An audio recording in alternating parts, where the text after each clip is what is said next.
La TVT au cœur de l'information.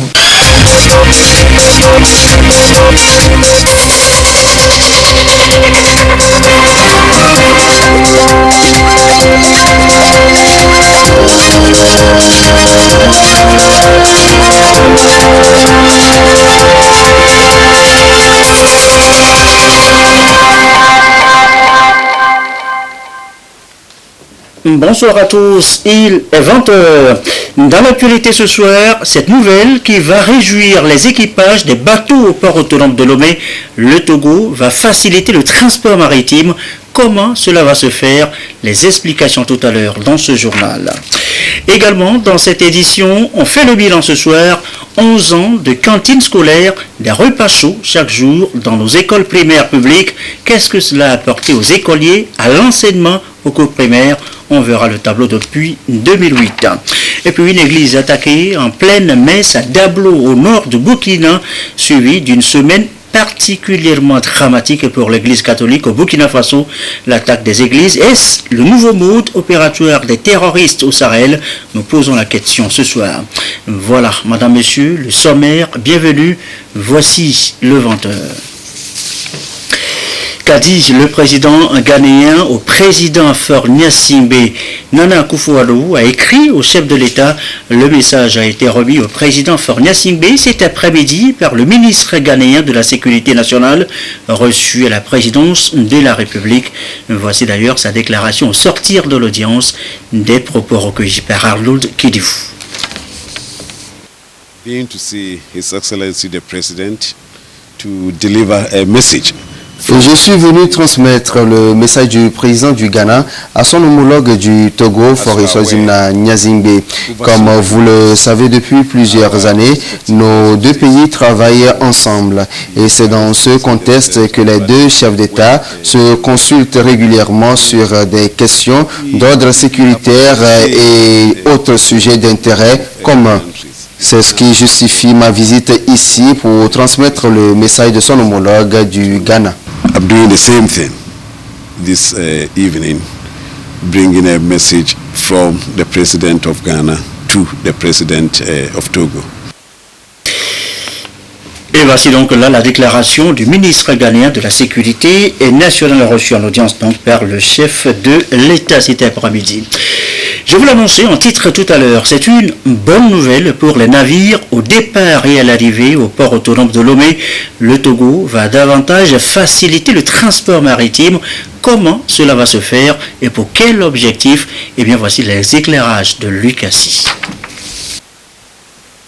Avec sa position géographique privilégiée de pays côtiers, le Togo sert de jonction entre l'Europe, l'Asie, l'Amérique et les pays africains sans littoral. Pour mieux répondre à cette mission et aux sollicitations des pays de l'Hinterland, le pays s'appuie sur son port en eau profonde avoisinant les 17 mètres. Drainant plus de 15 millions de marchandises diverses, le port autonome de Lomé se positionne comme une plaque stratégique et l'un des moteurs du développement économique de la région ouest africaine, ce par la qualité de ses ressources humaines et son potentiel économique. La modernisation et l'extension récente de ses infrastructures permettent aujourd'hui à ce port d'atteindre une qualité optimale de services offerts. Le port autonome de Lomé dispose de 2 grands terminaux à conteneurs, tous équipés de matériel de manutention de dernière génération. Et pour capitaliser ces gros investissements et modernisations consentis et opérés, le Togo va adhérer à la Convention de Londres, signée le 9 avril 1965, visant à faciliter le trafic maritime international. Une décision actée par le gouvernement lors du Conseil des ministres du 15 mai 2019. L'objectif principal de ces tests est de rendre plus accessibles les transports maritimes par la simplification des formalités, les documents requis et les procédures liées à l'arrivée, au séjour et au départ des navires effectuant des voyages internationaux. L'adhésion du Togo à cette convention devrait également contribuer à la simplification des formalités administratives dans le domaine des transports maritimes et de renforcer son attractivité. Elle a aussi pour vocation de favoriser la mobilisation de plus de partenaires dans la mise en œuvre du Plan national de développement PND 2018-2022. Dans l'axe stratégique 1 de ce plan quinquennal, le pays ambitionne d'être un hub logistique d'excellence et un centre d'affaires de premier ordre dans la sous-région. Pour y arriver, des mesures et mécanismes sont renforcés. Déjà, des entreprises européennes se concertent pour la création d'une chambre de commerce et d'industrie Togo-UE. Une fois créée et installée, cette institution devrait permettre de booster les échanges commerciaux et de rendre pérennes les relations entre le Togo et les pays de l'Union européenne. La signature d'un mémorandum d'accord entre la Chambre de commerce et d'industrie du Togo CCIT et ses homologues européennes au cours du forum Togo-Union européenne devrait s'inscrire dans cette logique. Le forum économique Togo-Union européenne est annoncé pour les 13 et 14 juin prochains. Il va contribuer à mobiliser des ressources financières nécessaires à la mise en œuvre du plan national de développement PND, dont les 65% de financement sont réservés au secteur privé. Sont attendus à ce rendez-vous économique de haut niveau plus de 400 personnes, dont 150 opérateurs économiques européens. Qui paye ses dettes s'enrichit, disent les saintes écritures. Le Togo paye en effet ses dettes et s'enrichit effectivement. Leur croissance reste soutenue. Comment réussit-il à le faire? Payer ses dettes et au même moment avoir une croissance soutenue. Eh bien, voici les explications de Carmen Madjé à Capo. Les organisations internationales tirent régulièrement la sonnette d'alarme pour le creusement des dettes mondiales qui représentent un risque pour la croissance et une menace pour la stabilité financière. Les pays pauvres se retrouvent en première ligne. Selon les évaluations de la Banque mondiale et du FMI, en 5 ans sur la période 2012-2017, la proportion de pays à faible revenu en situation de surendettement ou exposés à un risque élevé a doublé de 21% à 42%. Plusieurs d'entre eux qui avaient bénéficié d'allègements de dettes au début des années 2000 ont vu celle-ci se creuser de 30 à 50% du PIB. Le Togo a très vite compris la menace qui le guettait. Depuis 2 ans, le pays a mis en place avec le FMI un vaste plan de réduction de la dette.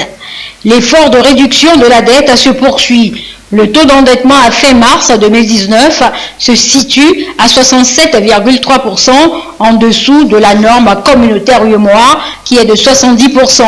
Pour le FMI, la maîtrise est indispensable, mais il ne s'agit pas pour autant de réduire les financements car les besoins sont énormes.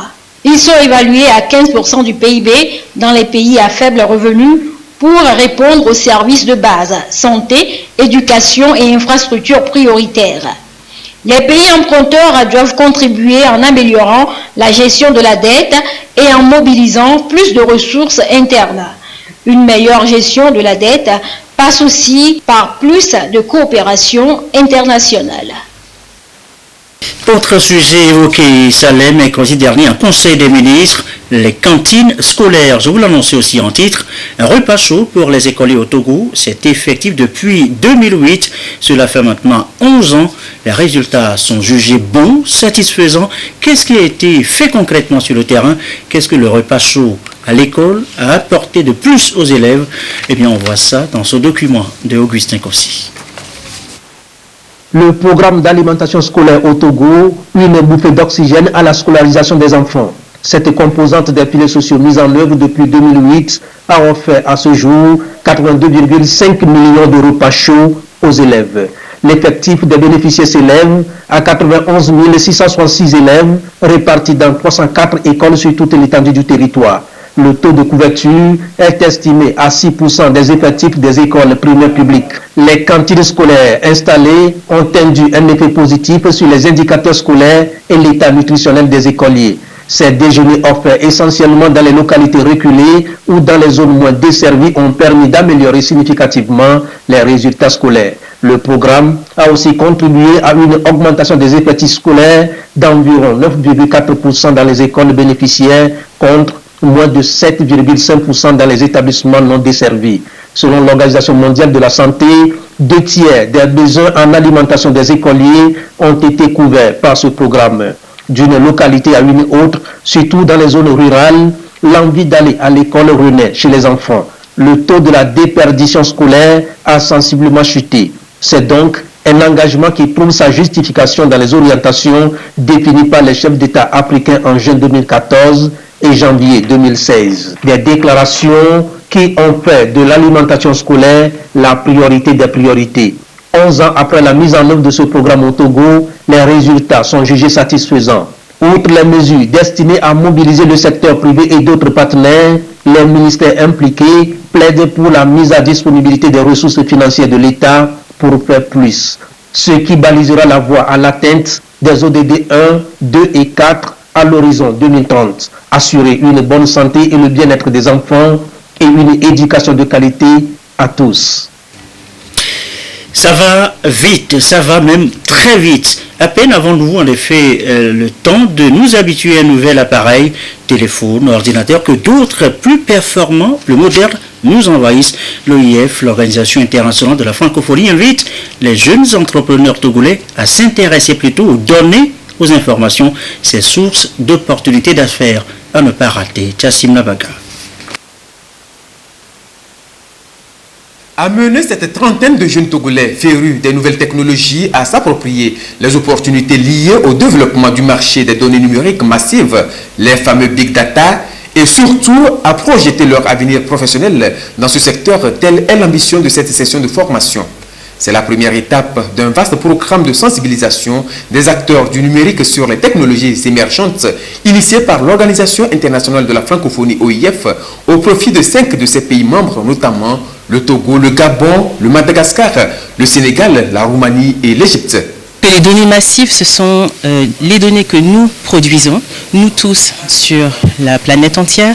Ce sont des données qui sont considérées maintenant comme une manne économique importante. Elles sont utilisées par de grandes firmes du numérique pour construire après des solutions qui nous concernent à nouveau.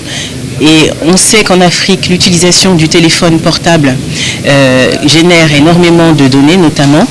Et on sait aussi que ces données-là peuvent être traitées par des professionnels qui, ici, doivent avoir la capacité d'explorer, d'exploiter ces données et ce marché économique potentiel. Plus il y a de cénacles, de forums où ces questions des nouvelles technologies sont discutées, mieux c'est pour l'Afrique.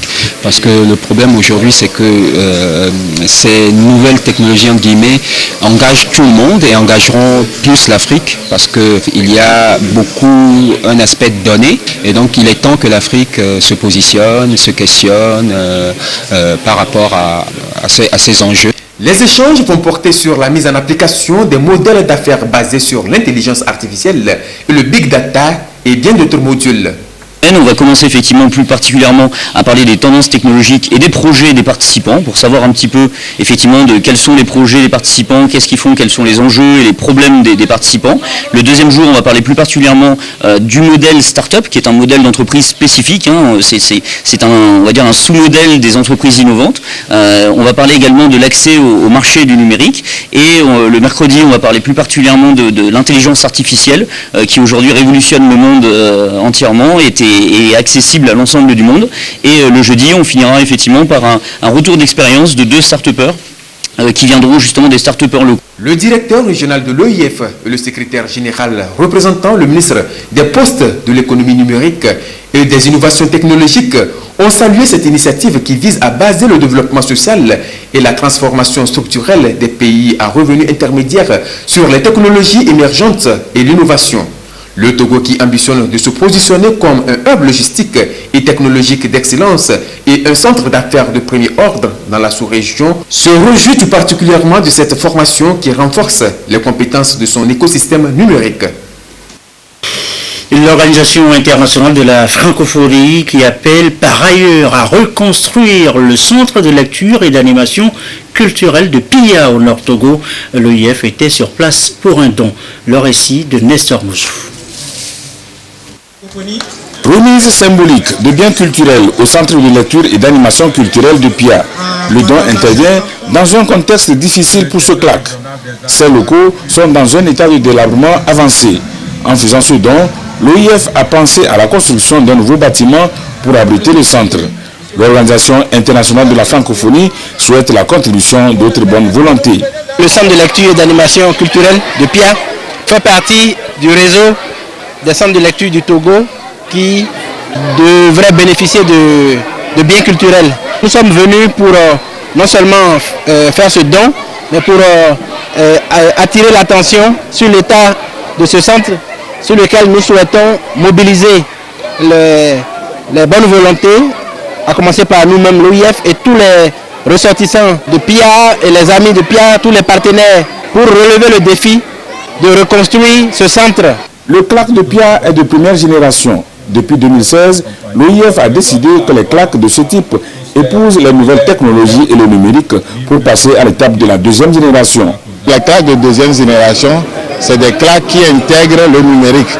Donc désormais, lorsque les gens viennent dans nos CLAC, ils peuvent trouver des tablettes, ils peuvent trouver des ordinateurs avec des livres, etc. Donc c'est le passage au numérique qui fait des CLAC de deuxième génération. Tous les CLAC, à l'exception de PIA, ont fait la mutation de la première à la deuxième génération. Le ministre en charge de la culture et des loisirs, Kossili Ebetognon, a remercié l'OIF pour son appui dans ce processus et pour ce qu'elle a entrepris pour la construction d'un nouveau CLAC pour PIA. Éviter de contaminer son entourage, c'est possible désormais dans nos hôpitaux. Une ONG américaine va aider le Togo à le faire. Elle vient d'offrir un important lot de boîtes de sécurité au ministère de la Santé. La réception dans un reportage de Gérald Agoudou. De sécurité symboliquement remise au ministère de la Santé et de l'Hygiène publique. Une contribution de l'ONG Light in the World Development Foundation d'une valeur de 30 millions de francs CFA. Elle devra participer à l'amélioration dans la prestation des soins de santé dans les structures concernées. Quand nous parlons de boîtes de sécurité, alors nous parlons de protection déjà de l'environnement. Parce que ces aiguilles-là, lorsque ces aiguilles ne sont pas réquisitionnées par une boîte, alors ces aiguilles vont circuler dans l'environnement et ça pose un problème majeur. Il y a aussi les risques de contamination que cette boîte nous permet d'éviter. Cela suppose que si vous avez des boîtes, des seringues un peu partout et que les enfants jouent par exemple, alors ils peuvent être facilement exposés. Ça, c'est dans l'environnement. Maintenant, si nous venons dans les centres hospitaliers, nous savons que le personnel soignant manipule ces aiguilles. Et si on ne les réquisitionne pas dans des boîtes, alors ils sont exposés. Il y a des programmes définis. Et ces programmes, pour pouvoir les réaliser, nous sommes obligés de signer un accord de siège avec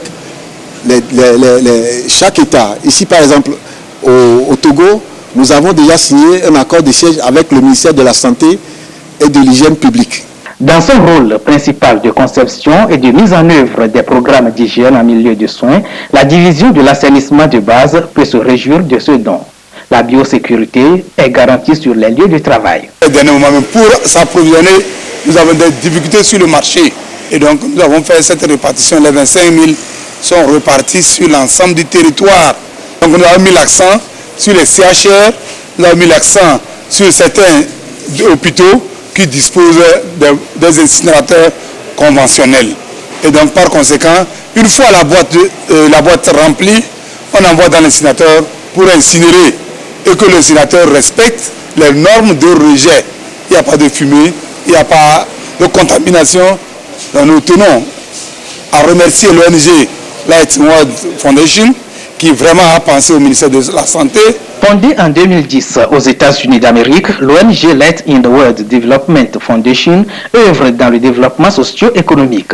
Elle intervient dans la préservation de l'environnement, la promotion du secteur de l'éducation et des soins de santé gratuits aux couches vulnérables. Il est 20h et bientôt 20 minutes à l'étranger. On a été tous choqués, meurtris par l'attaque de la paroisse de Dablo au nord du Burkina. 10 personnes dont un prêtre ont été tuées. Et l'église catholique du Burkina Faso a fait face à d'autres épreuves. Une semaine particulièrement dramatique. L'attaque des églises, est-ce le nouveau mode opératoire des terroristes au Sahel? Nous posons la question ce soir. Élément de réponse, Augustin Kossi. Lutter contre le terrorisme au Sahel, une guerre sans fin. Depuis 4 ans, les groupes terroristes progressent inexorablement vers l'ouest et le sud du Mali, la Côte d'Ivoire, atteignant même le nord du Bénin, où les 2 touristes français ont été enlevés le 1er mai dernier.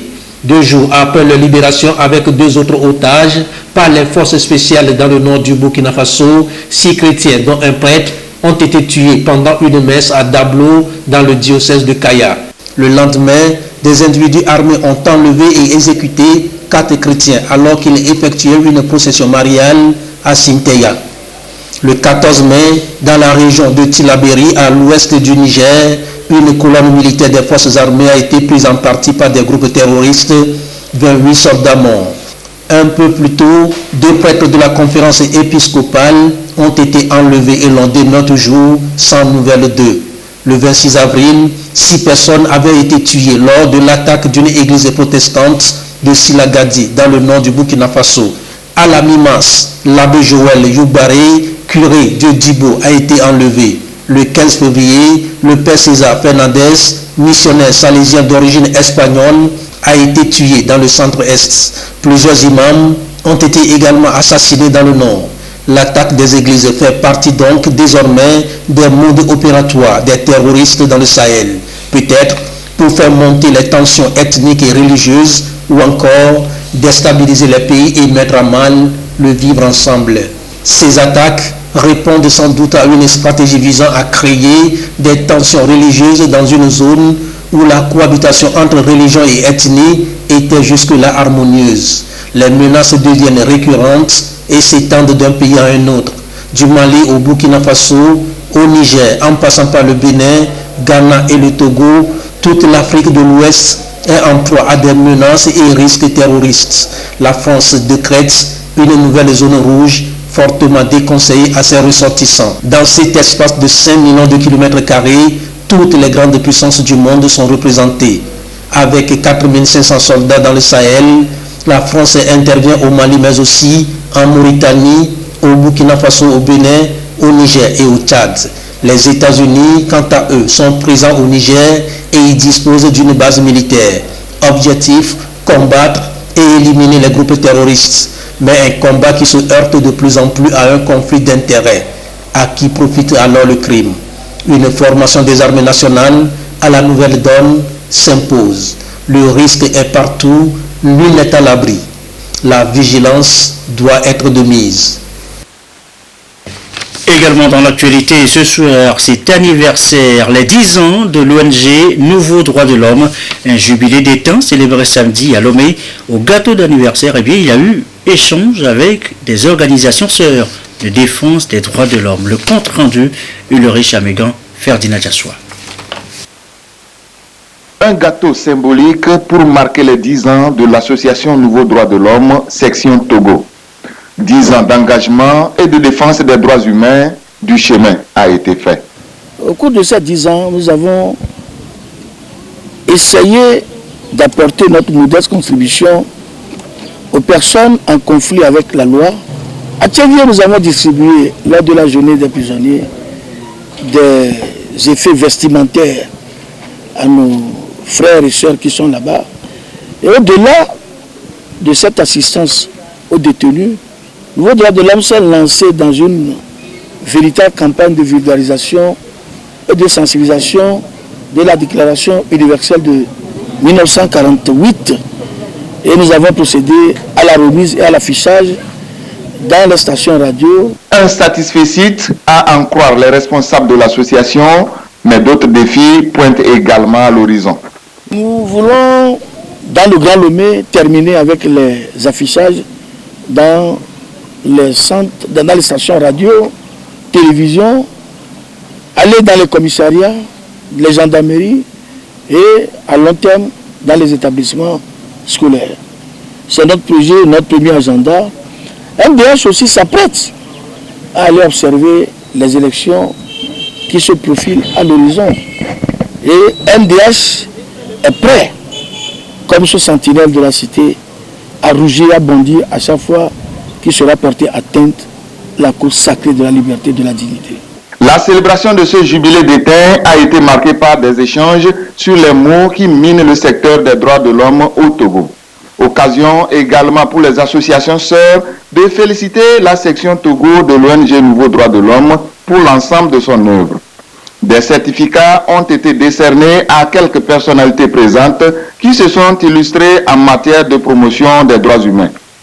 Nouveau Droit de l'Homme est une organisation internationale de défense des droits humains avec statut consultatif auprès du Conseil économique des Nations Unies. 10 ans aussi pour le Toastmaster Club Togo, célébré samedi également à Lomé. Et là, c'est un forum sur la communication et le leadership qui a marqué l'événement. Que retenir donc Jonathan Agba, Robert Potogwe avec Ferdinand Chassoua. En 1924, en Californie, Ralph et S. Medley ont fondé le club Toastmasters International pour permettre à ses membres d'améliorer leurs compétences en ce qui concerne la communication et le leadership. 94 ans après, l'association enregistre plus de 357 000 membres avec 16 600 clubs dans 143 pays du monde. Au Togo, elle célèbre son jubilé d'éteint. En 10 ans de parcours national, d'énormes progrès ont été enregistrés. Les 10 ans, nous avons eu à peu près 500 personnes qui ont transité par le Toastmaster. On a pu d'un premier club créer 9 autres. On a aujourd'hui à peu près 250 membres répartis dans les 10 clubs parce que les clubs font en moyenne 25 personnes. Et ces personnes qui ont été Toastmasters aujourd'hui sont à l'aise dans le travail, ils arrivent à bien communiquer, ils arrivent à faire preuve de leadership dans le travail. En tout cas, c'est le but. C'est pour le développement personnel de chaque membre. Les perspectives, c'est qu'on veut créer d'autres clubs pour faire connaître un peu plus le Toastmaster.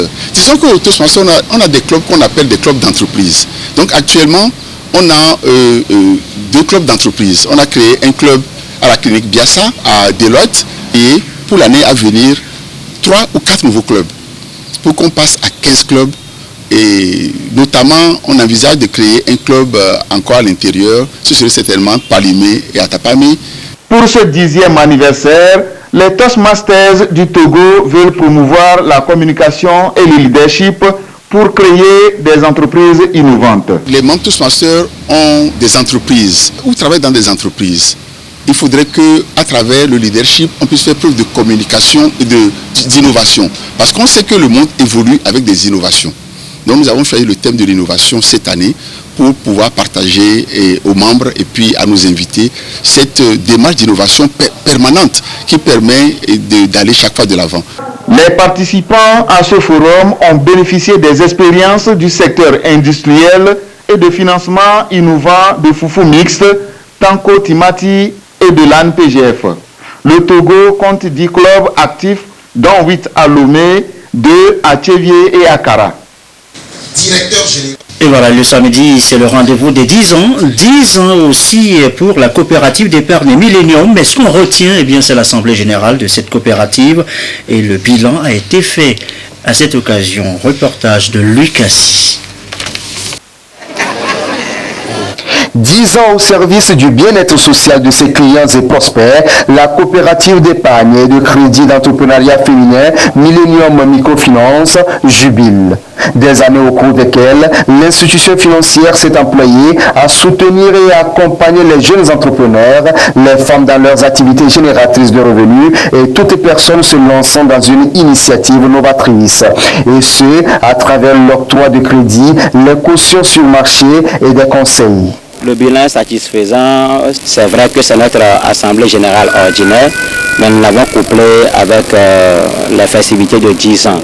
Et si je dis le bilan est satisfaisant, l'institution a commencé avec une centaine de personnes comme membres. Et aujourd'hui, nous sommes à 24 000 membres. À 24 000 membres en termes de membres déposants et des membres qui ont souscrit à la part sociale, qui sont des copropriétaires de notre institution. Et au même moment, en matière de crédit, nous avons touché plus de 15 000 membres avec le petit crédit. Et nous sommes également un partenaire de l'FNFI, ce qui nous a aidé quand même à toucher plus de bénéficiaires. Et ça fait que nous sommes pleinement dans notre mission qui est de lutter contre la pauvreté, de participer à la réduction de la pauvreté. Et également, l'institution a bouclé l'année avec un résultat excédentaire. Au regard de ce bilan positif, Millennium Microfinance entend capitaliser ses acquis afin de se rapprocher davantage de ses clients et prospects par le biais de l'ouverture de nouvelles agences et le lancement de nouveaux services. Notre produit phare qui est en vogue ces derniers temps, c'est le produit éducation assurée qui consiste à aller payer les frais de scolarité de nos membres, quel que soit le montant.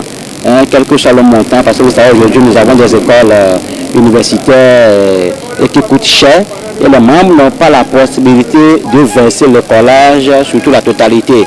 Et ça fait que des fois, par moment, on renvoie les élèves ou bien les étudiants à la maison. Donc notre institution prend soin d'aller payer le collège et le membre maintenant paye l'institution à petits coûts. Nous avons lancé un produit qui est deuxième IMO. C'est un produit immobilier. Donc, au lieu de prendre l'argent qui doit servir au commerce pour aller construire une maison, nous mettons en place un produit qui permet de répondre directement à ce problème de construction. Nous nous sommes donné le défi de former 100% des membres que nous avons en matière de gestion des activités génératrices de revenus. On ne peut pas faire le crédit par exemple et vouloir faire une activité, utiliser l'argent là pour faire autre chose. Ça s'appelle détournement d'objets de crédit. La célébration de ce jubilé de terre est arrivée avec l'Assemblée générale de l'institution. Assemblée générale qui a permis de présenter le rapport financier et l'état d'évolution du Millennium Microfinance à ses affiliés. Dans le reste de l'actualité, le concours national de récitation du Saint-Coran, 23e édition cette année, apothéose dimanche au Palais des Congrès de Lomé. Les résultats avec Medina Salami et Ramdan Bassina.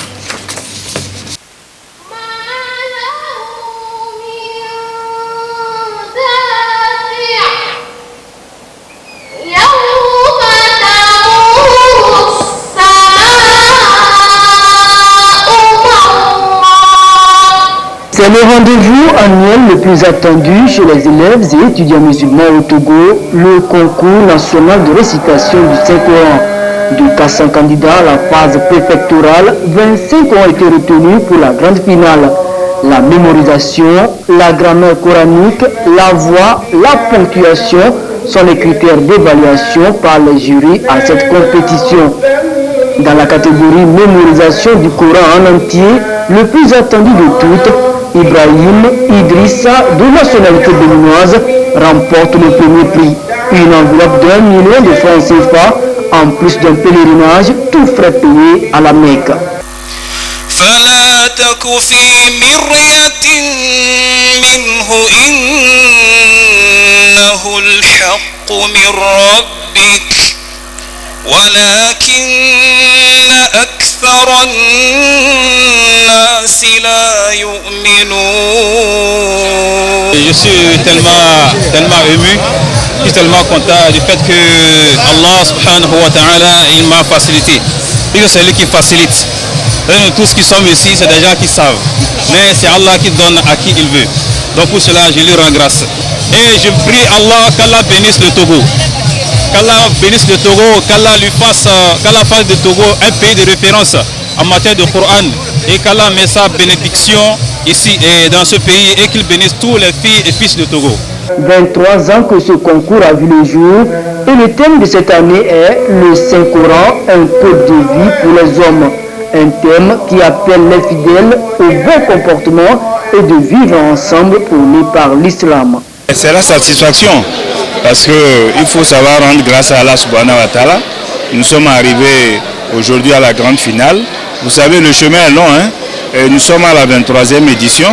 On remercie Dieu d'avoir pu, depuis la première édition, maintenir la pérennité de l'événement. Le concours, certes, n'est pas un concours international, mais nous avons toujours voulu qu'il y ait un étranger parmi nous. Chaque année, on invite un concurrent étranger. Mais bon, c'est la première fois, malheureusement ou heureusement, je disais, que le Béninois a remporté le premier prix. Et même, je me réjouis et je le félicite pour ça. C'est de bon cœur. Deux lauréats dans chaque catégorie ont été retenus. Ils ont reçu des enveloppes allant de 200 000 francs CFA à 700 000 francs CFA. Le Coran, c'est la bonne conduite, c'est la conduite même, le comportement d'un musulman. Tout se trouve dans le Coran. Donc, c'est un livre saint que le musulman doit lire à tout moment et apprendre par cœur s'il en est capable ou écouter les autres lire, parce que tout ce qu'il faut pour que le musulman se comporte de la meilleure façon sur cette terre et préparer éventuellement son retour au paradis et chercher le paradis, ça se trouve dans le Coran. C'est au cours du mois béni du Ramadan que le Coran a été révélé. À travers ce concours, l'AEMT entend motiver les fidèles à l'apprentissage de la lecture afin de bénéficier de la miséricorde d'Allah. Et voilà, et ceci referme ce journal. Merci à vous qui nous suivez ce soir et particulièrement en N'Djamena au Tchad et comme d'habitude, toujours fidèlement. Une belle soirée en famille.